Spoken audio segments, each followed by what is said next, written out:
Marco, Sean, can you feel the excitement?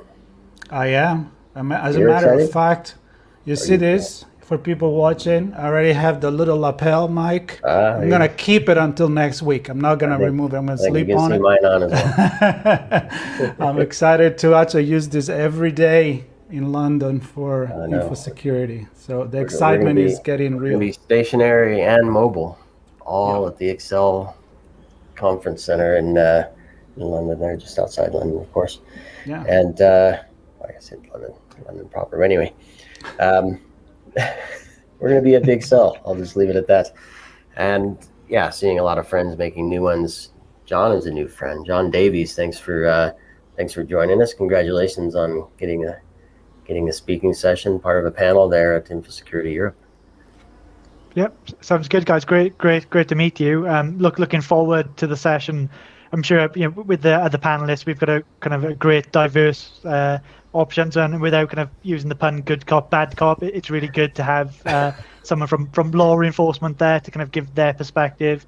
Someone from the insurance sector, and I guess me as an end customer, an end consumer of potentially targets of kind of these ransomware gangs, ransomware as a service, these individuals. So it's a good mix of folk going to be there. Hopefully, we're going to cover some interesting areas, some newer sessions that kind of on regulations that have been pushed out very recently. So it's kind of pertinent timing. There's certain guidance that have come out from UK government bodies, areas that are now starting to be lobbied whether we should make ransomware payments illegal and fraudulent, making them mandatory to report. So some really interesting areas, and all without saying the word AI in the topic as well, which is really cool. Come on, you just did that. Well, it's not in the title. Yeah. But yeah, go ahead. Yeah, I think in all serious nature, though, I think AI does come into this conversation with ransomware. So, a number of years ago, the complexity of kind of getting into this world, it's highly skilled people, in terms of ransomware as a service. You kind of got the business development, the software engineers, the folk looking for vulnerabilities, creating those exploits and crafting them. With AI now, kind of that skills barrier has dropped, right? Really, really, really on the floor, getting kind of these tools to go away and write that, whether it's the phishing email, is kind of that initial access, the initial, all the way through to writing the exploit. Some interesting times, and hopefully we can put pressure on tech vendors and software vendors to help better protect us. But I think ransomware, it's one of these areas where it's not just the technology, it's kind of the process, the people, the culture of the organization. Are you likely to click the link, the button, whatever that is? Do you have plans in play as an organization? Have you practiced those plans? We're all been there in school, college, workplaces where we test the fire drills. We're all marched outside with the fire marshals. We don't really do that with a lot of kind of these procedures that we have. In corporate enterprises, we don't test them fully. One of the things personally for me is kind of understanding the stakeholders involved. To this day, it's massive, kind of from your PR folk, your legal, your privacy, your tech teams, your MSSPs, your third parties, your vendors. There's a magnitude of people involved in incidents and incident management, and it's understanding how all these operate together. You don't normally get the opportunity to kind of test those out. So I'm hoping that we kind of get into that conversation, get some of the audience interacting, asking the questions, putting us on the spot, challenging us, right? Getting us to think outside the box. And I think that's what it's all about. Personally, for me, I kind of enjoy these sessions. It's like cyber therapy. It's kind of like-minded people challenging you in areas maybe you've not thought of, but it's a great session to kind of learn and kind of take those lessons from people in different industries or sectors. Yeah, I'm super excited for this conversation, because if you think about and nobody's immune to this, and everybody's a target, because nobody's a target, because everybody's a target, nobody's a target. But when you think about some of the smaller organizations that outsource IT or don't have security in-house, and business folks and functional teams set up services, right? And then those services get compromised. It's often them making the decision of what to do in the case of a ransomware incident, right? Yeah. There's no, to your point, there's no team to do the the test to do the fire drill there. And I think that's a really pertinent point, and I think Paul will have something to say from the police. So he's the national from the Welsh Cyber Resilience Centres, representing the national cyber resilience centres. But the purpose of those out in region for SMBs and kind of smaller outfits is going to be key, and it's going to be some good lessons learned and how you get in and interact with those individuals and groups, and bring in that law enforcement element into it. It's key. I think in the UK we kind of use the term action fraud. It doesn't sound like the place you go and report cybercrime, right? And it'll be good to see how that's going to evolve going forward, and what support there are for these small, medium businesses. So yeah, big multinationals, corporates, we have teams of people, skilled to the teeth, vendors to the teeth of capability. But your smaller outfits, typically they don't. You're spot on there. And what advice is out there for free? Who can you call on in such incidents? And pretty much, how do you not get your pants pulled down by a vendor and MSP at that point to charge you a fortune? Because it's the worst day of your life when these happen. And some vendors, some service providers are going to try and cash in on that opportunity when, rightly so, there's some free advice out there, some free toolkits that you can refer back to and guidance. And yeah, I'm sure Paul and myself can touch on those in the session, and where to turn to, where to ask for that help and advice. Yeah, the exorbitant service provider fee might be way less than the ransom payment. so we have some great excitement here already. We're, I don't know how long, maybe over 6 minutes into the conversation. We don't even know who we're hearing from here. I mean, Marco and I do, of course, but for our audience, they don't know who Jon Davies is and why we're chatting with you. So I want to give you a moment, Jon, to kind of let us know who you are, what you're up to, some of the experiences you've had. We're talking about Infosecurity Europe here, and a panel you're doing on ransomware with some folks. So let everybody know who Jon Davies is. Yeah, certainly. So yeah, I've gone 100 miles per hour straight into it without doing the intro. But yeah, so yeah, Jon Davies. I'm currently a senior director at NewsCorp. So the big old beast. So Mr. Murdoch and Murdoch Jr. now is Empire. I look after cyber defense in the EMEA time zone. So that's everything from incident response to some of the engineering side, from our detection response engineering. We have some of the forensics capability here in the EMEA region. That's the role today. I also sit on the board of directors for CSEC, which is the Chartered Institute of Information Security. Again, really great profession, and anyone in cybersecurity, it's the body where you typically go to get your professional recognition. And right now, yeah, we've kind of got the new badge in the UK. I'm not really a fan of badge collecting, but this is a really important one. So it's the Chartered Security Professional. So cybersecurity information assurance it's been around for donkey's years. It's nothing new. We've kind of changed the terms, but we're going down maybe the engineering route, where in the US you kind of got professional engineer status. UK we've got chartered engineer status. It's maturing the profession and having a place for security people to kind of go register. Prior to this, I was Microsoft Chief Security Advisor for the partner ecosystem within the UK, so pretty much know all the UK MSSPs that there are, have some great relationships with those guys and girls, and prior to that, significant experience across UK government, civil service departments, and MOD. So that's kind of where I crafted my skill set. Great opportunity to get exposed across the piece of different cybersecurity pillars. But yeah, for me, systems engineering is where I kind of cut my teeth into it. That's kind of where the road started for me. Interesting background. So started, I guess, all through the academic path. He even became a qualified welding inspector, believe it or not, along the way, before jumping back to more electrical and electronic engineering. Nice. Very cool. Welding. All right, I'm going to bring it into the big question, because you mentioned you're going to play probably good cop, bad cop on the panel. And I'm thinking and then you say things like, there's never been a better time to talk about ransomware, which sounds a little weird. Because it's like, do we really need to talk about it? But we do, right? And my question is, from a societal perspective, it's something that ransomware or something similar existed before the internet, right? So we know it's not something that you can just patch with some technology, which I think we figured out the entire cybersecurity industry is not something you patch with some technology anyway. So I'm curious to know from your perspective the regulation that is happening maybe in the European community nowadays, but also the option, what you said, when it's a corporate environment where you have a multinational, there may be a lot of loops to go over. So the question here is, do you pay or you won't pay?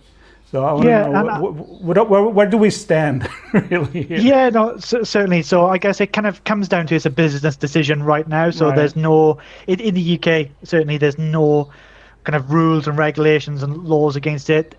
A side pillar of that is if someone's on the financial sanctions list within the UK, or the group's on the sanctions list, then different ball game. You'd certainly need to bring your legal people into that.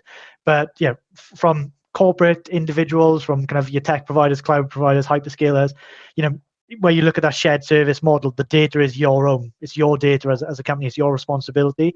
So it's a business decision to kind of do that. There's an ethical stance to it. Should we be kind of aiding and abetting organized criminal gang, nation states? Whether that's true or not depends on which side of the fence you sit on, and certainly a great discussion point. If it's a crown jewel, so some organizations, if they've kind of gone through that maturity, understand what a minimal viable company is, what makes money for your organizations, and all of a sudden you're being extorted, a double dip, a triple dip. So where before the data was just being sold, now data's being sold, it's encrypted, then you may kind of have your public perception, your customers being targeted as well, or your external footprint being targeted. There's a lot at stake for organizations, especially the multinationals, where PR is huge, and how you deal with that. So in terms of regulation, NCSC has recently put out some stuff that we're going to cover. The UK government is starting to lobby and kind of go out to kind of the general public to say, if you can undergo ransomware, is it a kind of regulatory or mandatory regulatory response? You have to report that to a body. Right now, which body that is unknown. Who's going to be capable of dealing with that on the sheer scale of it? You kind of have to look at the victim side of it. So behind all of this, especially for the smaller organizations, there are victims, right? And unfortunately, individuals and companies have gone bust, and then there's a human element to it. Some people have committed suicide, right? When things have gone to that serious nature of it. So how do we kind of protect individuals? How do we protect companies? And then it kind of goes back to it. Even if you pay that ransomware, there's no guarantee you're going to kind of get your data back, that no one's going to be, it's not going to be released out into the wild per se. And it doesn't alleviate your responsibility to report that to the ICO if it's kind of PKI and GDPR type information there. So low pay-in, maybe kind of the low-hanging fruit, the kind of the easy option. Sometimes it's not the best option, and I'm sure Paul will kind of cover that being not the best option. But then, on the flip side of all of that, you could get your company back up and running. You could get access to your data, but you are, facilitating, if you want, and funding, the ongoing nature of ransomware. Ransomware as a service, organized criminal gangs, nation state. I think we're up to $1 billion so far for ransomware payments. So it's it's huge, absolutely huge money. And I think this year alone, we're already tracking significant spend and significant uptick in ransomware. The top 10 ransomware gangs, if you want, they're still the same ones. They, NCA, the National Crime Agency, has taken down certain threat actors, but they'll pivot, right? They'll rebrand, they'll rechange their tools, or the TTPs, the tactics, techniques, procedures, and they'll come again because they're financially incentivized to do this. There's so much money in there. It's like a small business. It's not even a small business, right? $1 billion is huge money. So how do we globally combat this? We've touched on technology not being kind of the golden bullet, if you want, or the smoking gun. And the reason is there's so many bloody vulnerabilities, right? There's so much vulnerabilities out there that your external attack footprint is huge for an organization. That initial point, and it goes back to the unfortunate saying that an attacker only has to be successful once, defender has to be successful 24/7, 365 days of the year. You're only giving them that one initial footprint, that leverage to get into an organization, and you just don't know what's going to happen. So I want to ask you about this because it's coming to mind here. The idea that, well, especially for publicly traded companies, where they have fiduciary responsibility to the shareholders, and then critical infrastructure, and then, I mean, we talk about victims.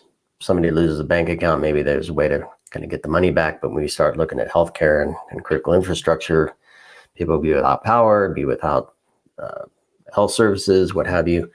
And if I'm responsible for critical infrastructure staying up and running, for people's health to be maintained, I have a responsibility to folks to keep things up and running. And if that means paying the ransom, maybe. Yeah. So I don't know. Is that something you have to think about? I mean, I think so. I would say would kind of include you in critical infrastructure, bringing information to the public. CNI is an interesting area, and whenever I get into CNI, it's kind of the other side of this is the safety element. So if you kind of get a really malicious threat actor, these things connect to the kinetic world. They can make decisions if you want, your PLCs, your SCADA systems. Although you could kill someone, right? So there is a further risk inside this extortion net. But with CNI, so the kind of the new lobbying is that for CNI you shall not make any ransomware payment. That's where we're going to go down this, and it's going to be up for public discussion. It's an interesting one because I'm sure if a CNI service goes off for a long enough period of time and no one's paying the ransom and something's happened, what's going to happen then? Our MPs' heads going to start turning and people being pushed out of Parliament based on certain decisions that are being made now today that we're discussing, and we're getting right into election period, right? So it's going to be interesting time. Not that we're going to be talking on disinformation here, but it's kind of that all of that extortion side. It's kind of from an attacker's perspective, they've got a tool set, right? And they're going to start pulling those levers to see which makes those individuals tweak with inside that organization to see what they're going to get a response from. Not so long ago, me and Paul ran a ransomware tabletop activity. We brought in a hostage and kidnap negotiator to that with a bunch of CISOs in the UK. That was super cool. It's the first time I've ever seen that being done before, and it's that human element. How would you negotiate with someone on the other side of the phone, on the email? Is there anything we can learn from negotiation tactics that we maybe lower the price down, get into the head of the individuals, because they're humans at the end of the day. And the one thing that we need to understand is they're business people, they're businessmen or women at the end of the phone or the email. They're looking for the best deal that they can get. So bringing in someone with negotiation skills to kind of this area, I think is pertinent, and it brings a different skill set that typically cybersecurity folk don't have. We're not used to negotiating with organized criminal gangs or nation states. And one thing I took away from that session is you want to be the dumbest person in the room. You don't want to say you've kind of got all your cybersecurity team there with you. And it's an interesting mindset, because all of a sudden, if the attacker knows you've kind of got technical people working it, they may not want to leverage any opportunity to lower that price. So I thought that was pretty cool. But going back to kind of the CNI element, I'm not sure where I sit on what side of the argument. I see it from not paying, but if I'm not getting paid, or if my pension's not coming in, or kind of your social services, your social security payments are not making it in, or your NHS services are not working because we've decided as a country we're not going to pay ransomware for CNI. So it's an interesting stance to take. Will it force individuals and organized criminal gangs and ransomware gangs not to target you? I'm not too sure. It's certainly something I'd love to participate in that kind of conversation, to see both sides of the argument. And unfortunately, there's no safe area we can test this in, right? If we say we're not paying for CNI. So some insurance companies, in some of the policies for the fallout from war, they won't cover that. So what's happening in Ukraine and Russia right now, if a ransomware or an offshoot of that targets your sector where your insurance is, some of the policies won't cover you for that, because hybrid warfare now is using cyber as part of that with Kinetic. the fallout, the unintended targets of that could reach back or be weaponized by these organized criminal gangs and ransomware gangs to target further into organizations. So I'm not sure. What do you guys think from CNI? What would you do if your services were down? Because at the end of the day, we're the end consumer of these CNI services. If your bills weren't being paid or your electricity went off, what would your thoughts be? Would you want someone to pay? Well, as we go over this, I'm thinking like you can't just have one bullet for everything, because we mentioned many exceptions where it will make sense to protect the user, but also I can think about small business, as you mentioned, versus big corporation, where it could be the cost of doing business versus the small business that is out of the, it's out of the game, and maybe, even thinking about losing their life because there is no more future. So, I mean, I cannot see this being one piece of legislation that says, nope, we're not going to do it. It's not feasible. That's my thought. I also think you can't force a direction without an answer to the problem being solved in another way. And I think if the regulation or the laws say this is the position, then there should be some investment and maybe some timeline to say these types of organizations have to become this level, have this level of posture with this plan for response and resilience and recovery. And as you move across different sectors and what have you, maybe there's different levels and different investments and some time to reach that. And some that to me, that's the requirement. The requirement is to reach a level of security and recovery that's acceptable, so that we can avoid the payment.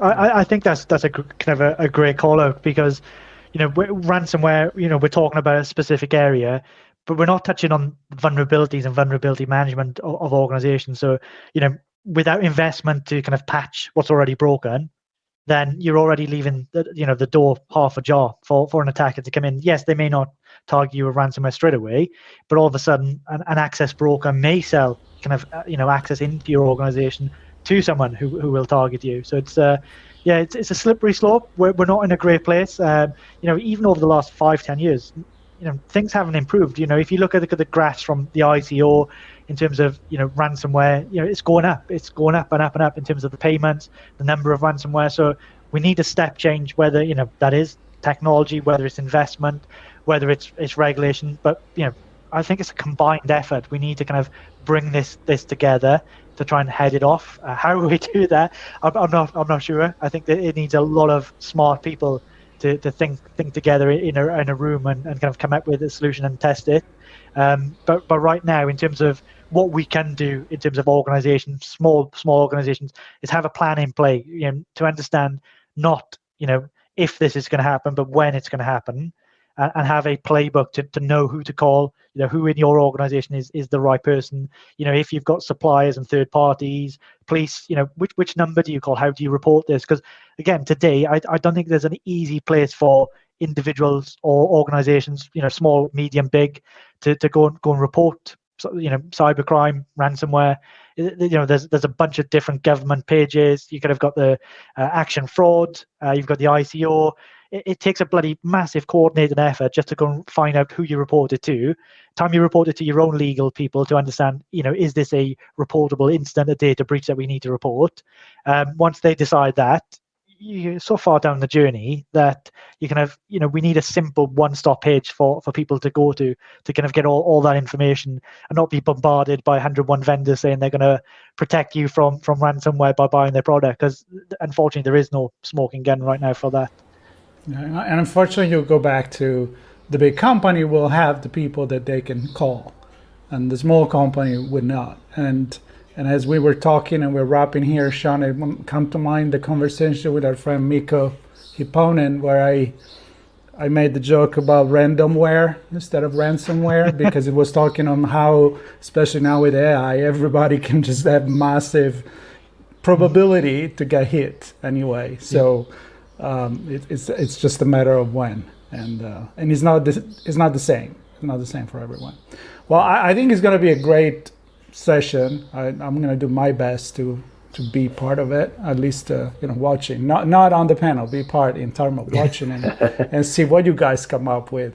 Well, John mentioned need to bring a few smart people together in a room to have this conversation. That's exactly what. That's not me.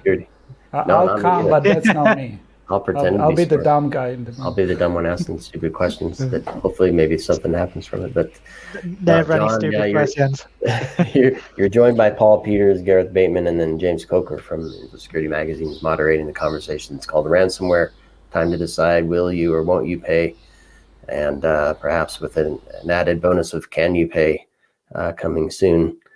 And so that chat is on Thursday the 6th at 10:55 local time there on the keynote stage. You got yourself a nice spot on the keynote there, John. And I'm looking forward to it and the whole week at Infosecurity Europe in London at the Excel. So thanks, John, for joining us. Marco, I'll see you there in a few days. And everybody listening and watching, thanks for staying tuned to ITSP Magazine for all of our coverage. Infosecurity Europe, and there's more coming to you, a few more beforehand, and a lot from the show floor and outside. Maybe Big Ben. I don't know. We're going to see the Eiffel Tower there in London. Yeah, that too. Yeah, that might the be Pisa Tower too. That might be misinformation. I don't know. We'll see. Hey, it's easy to put it in a picture. There we go. Nowadays. That's right. All right, John. We'll see you. We'll see you soon on the floor. Cheers, guys. Looking forward to it. See you, everybody. Take care. Bye-bye. Cheers.